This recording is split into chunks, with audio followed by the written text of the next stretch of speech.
ছেলেটি তখন নিতান্তই এক বালক। সারাটা দিন তার কাটত গ্রামের মেঠো পথে আর খেলার মাঠে। ক্রিকেট, ফুটবল, মার্বেল সব খেলায় তার অবাধা বিচরণ। তার জীবনের এক সাধারণ বিকেলে খেলা শেষ করে বাড়ি ফেরার পথে তার চোখ আটকে গিয়েছিল এক অবাক করা দৃশ্যে। গ্রামের সেই পুরনো বটগাছটার নিচে বসেছিল এক মেয়ে। খোলা চুলে রোদ পড়ে চিকচিক করছিল, যেন রূপকথার কোনো পরী। আর সেই চিকচিক করা চুলের প্রেমে পড়েছিল ছেলেটা। তার মনে হয়েছিল এমন সুন্দর কিছু সে জীবনে দেখেনি।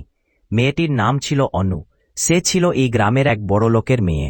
তার বাড়িতে ছিল গাড়ি, ঘোড়া আর কত না বিলাসবহুল জিনিস। অন্যদিকে ছেলেটির বাবা ছিল দিনমজুর। তাদের দিন চলত টেনে টুনে। ছেলেটা সাহস করে তার কাছে গিয়েছিল। সে ভেবেছিল অনু হয়তো তার মতো সাধারণ একটা ছেলেকেও বন্ধু করে নেবে, কিন্তু অনু তা করেনি। ছেলেটি যখন অনুকে তার ভালোবাসার কথা জানায়, তখন অনু রেগে গিয়েছিল। সে বলেছিল, তোমার মতো একটা গরিব ছেলে আমার মতো বড়লোকের মেয়ের কাছে আসার সাহস হয় কি করে?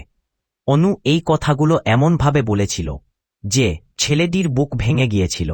তার স্বপ্নের তাজমহল এক পলকে চুরমার হয়ে গিয়েছিল, অপমান আর তীব্র কষ্ট নিয়ে।